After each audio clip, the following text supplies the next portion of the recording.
It goes without saying that our education system should enable every child, no matter their gender, no matter their needs, no matter their background, to flourish.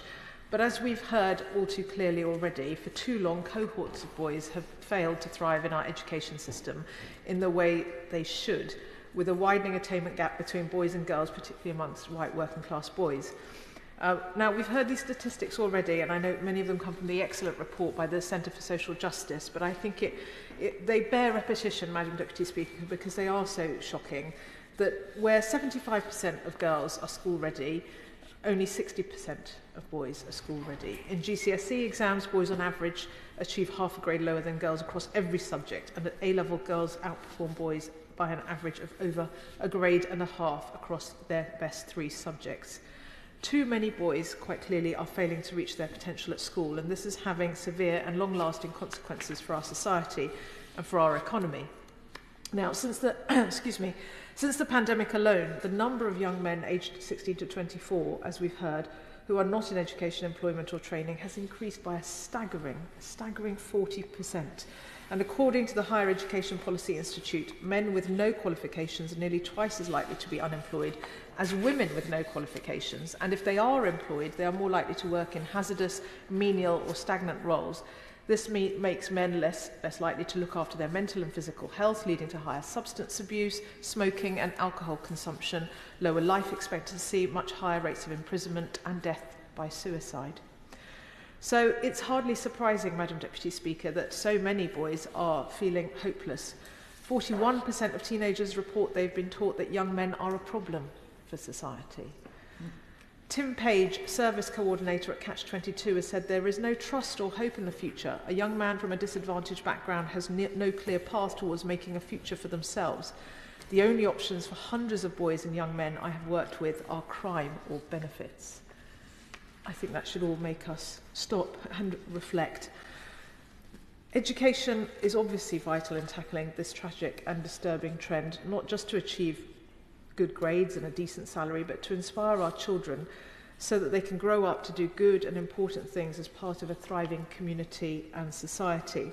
Now, I agree with the Honourable gentleman who introduced this debate that I think it probably is time for a gender-specific strategy, particularly looking at boys. But I do think some of the wider systemic challenges facing our education system, as I think the chair of the Select Committee pointed out, have a particular impact on boys. And as the government is considering a number of these issues, I think it would be worth looking at them through a gender-specific lens. So if we start with teachers, we need good teachers to stay in our boys' lives and to guide them and encourage them, whether that's in terms of career options for the future or indeed just as good role models. Yet, as I think we've already heard, over the past 12 years, over 40,000 state school teachers left within 1 year of qualifying, and just 24% of the overall teaching workforce are male, and 30% of primary schools have no male teacher at all.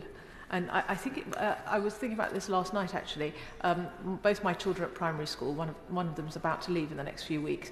But by far and away, the teacher that she's talked about the most in her 7 years has been a male teacher, actually. And he's only been teaching her for a day a week in year 6. But all the kids love him and look up to him. And I've never heard them speak about any other teacher in such a way.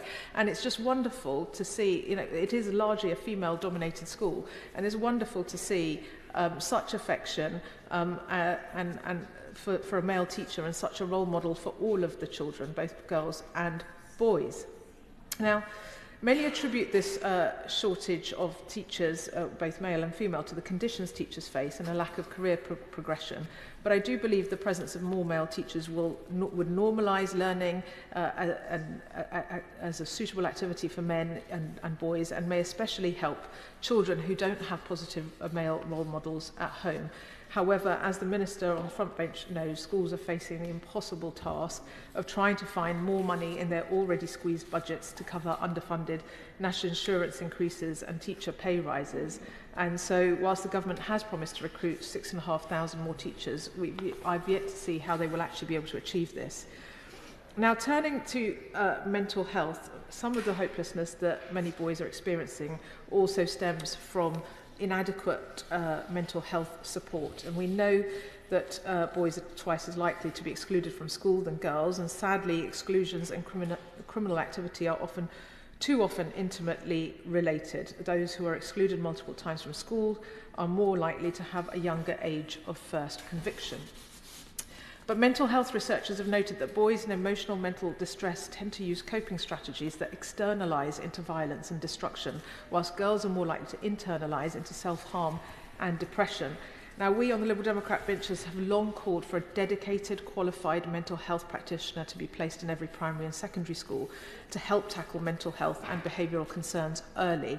And whilst I'm very glad to see that the government is continuing to roll out mental health support teams in schools, I fear that those teams are really overstretched because they're often shared between several primary and several secondary schools with perhaps half a day or a day a week of mental health practitioner time, and meaning that children don't have consistent access 5 days a week to a trusted person to support them with their mental health. So I hope the Minister will say something about how the rollout can be sped up and actually those teams grown so that there is more coverage for each of our schools.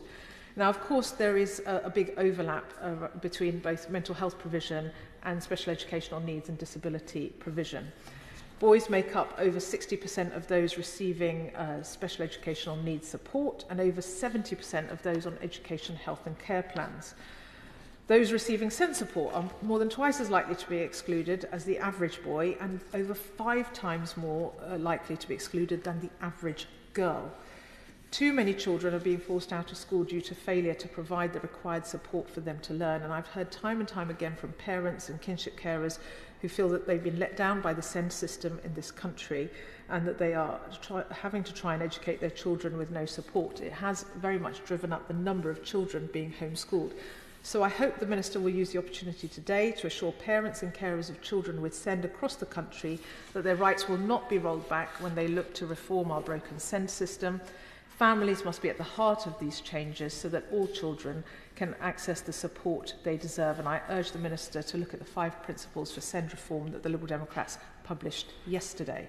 Finally, Madam Deputy Speaker, seriously tackling the feeling of hopelessness amongst young boys means looking at the online world. And we've seen from research that algorithms are feeding increasingly violent and misogynistic content towards boys. With 60% of children aged 8 to 10 having a social media account, I think it's wrong that companies can profit from addictive and harmful algorithms.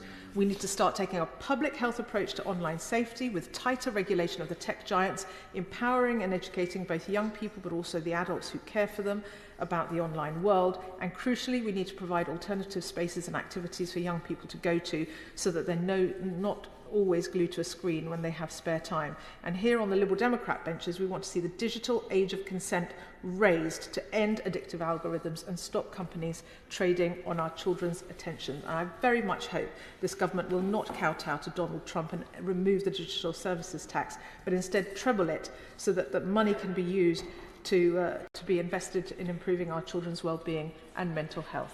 So I thank once again the Honourable Gentleman for bringing this important debate, and I look forward to hearing what the Minister has to say.